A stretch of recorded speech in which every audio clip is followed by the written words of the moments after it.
Assalamualaikum warahmatullahi wabarakatuh. Perkenalkan, saya Syahda Alia Rosali dengan NIM 2103699 dari kelas Bahasa Indonesia Gabungan E, kelompok 5, ingin mereview presentasi dari kelompok 2. Yang pertama, topik. Topik adalah hal yang pertama kali ditentukan ketika penulis akan membuat tulisan.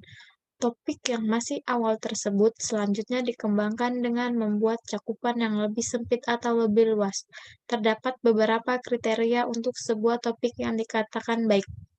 Di antaranya adalah topik tersebut harus mencakup keseluruhan isi tulisan, yakni mampu menjawab pertanyaan akan masalah apa yang hendak ditulis. Ciri utama dari topik adalah cakupannya atas suatu permasalahan masih bersifat umum dan tidak diuraikan secara lebih mendetail. Topik berasal dari bahasa Yunani, topoi, yang berarti tempat. Dalam tulis-menulis berarti pokok pembicaraan atau sesuatu yang menjadi landasan penulisan suatu artikel. Topik juga bisa diartikan sebagai pokok pembicaraan dalam diskusi, ceramah, karangan. Yang kedua, tema. Tema adalah pokok pikiran atau dasar cerita. Tema merupakan suatu ide yang menjadi pokok pikiran atau dasar dari suatu cerita atau teks. Tema berasal dari bahasa Yunani, titenai, berarti sesuatu yang telah diuraikan atau sesuatu yang telah ditempatkan. Tema merupakan persoalan utama yang diungkapkan oleh seorang pengarang dalam sebuah karya sastra, seperti cerpen, novel, ataupun suatu karya tulis. Tema juga dapat dikatakan sebagai suatu gagasan pokok atau ide dalam membuat suatu tulisan. Syarat topik harus menarik perhatian penulis, diketahui dan dikuasai oleh penulis. 3. Harus sempit dan terbatas. 4.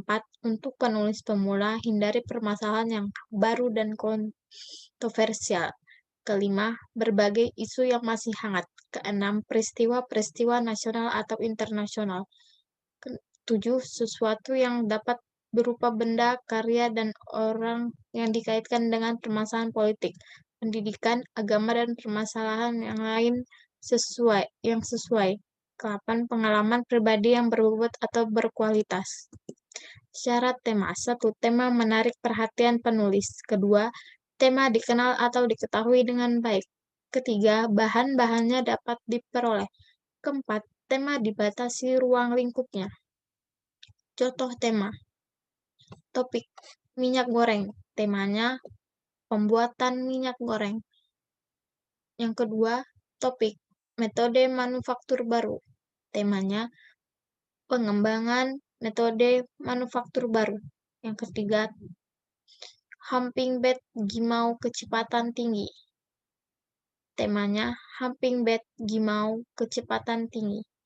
Yang keempat, topik, material mesin. Temanya, perawatan material mesin atau pemilihan material mesin. Kelima, topik, struktur jembatan atau konstruksi jembatan. Temanya, penguatan struktur jembatan atau konstruksi jembatan. Yang ketiga, kerangka karangan. Kerangka karangan adalah rencana teratur tentang pembagian dan penyusunan gagasan.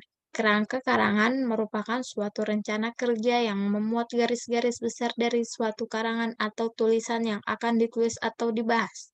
Susunan sistematis dari pikiran-pikiran utama dan pikiran-pikiran penjelas yang akan menjadi pokok tulisan, atau dapat juga didefinisikan sebagai satu metode dalam pembuatan karangan yang mana topiknya dipecah ke dalam sub-sub topik dan mungkin dipecah lagi ke dalam sub-sub topik yang lebih terperinci.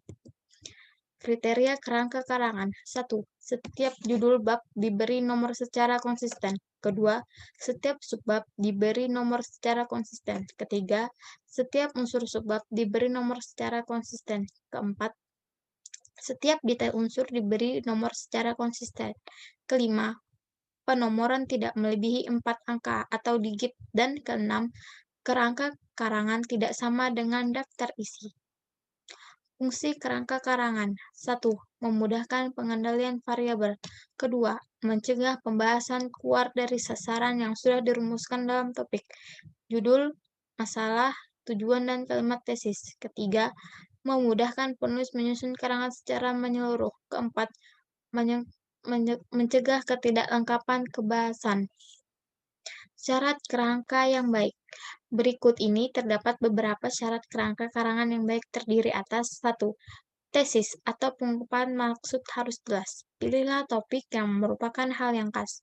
Kemudian, tentukan tujuan yang jelas. Lalu, buatlah tesi atau pengungkapan maksud. Yang kedua, tiap unit hanya mengandung satu gagasan. Bila satu unit terdapat lebih dari satu gagasan, maka unit tersebut harus dirinci. Yang ketiga, pokok-pokok dalam kerangka karangan harus disusun secara logis, sehingga rangkaian ide atau pikiran itu tergambar jelas. Tahap menyusun kerangka karangan. 1. Mencatat gagasan. Alat yang mudah digunakan adalah pohon pikiran atau diagram yang menjelaskan gagasan yang timbul. Kedua, mengatur urutan gagasan. Ketiga, memeriksa kembali yang telah diatur dalam bab dan subbab.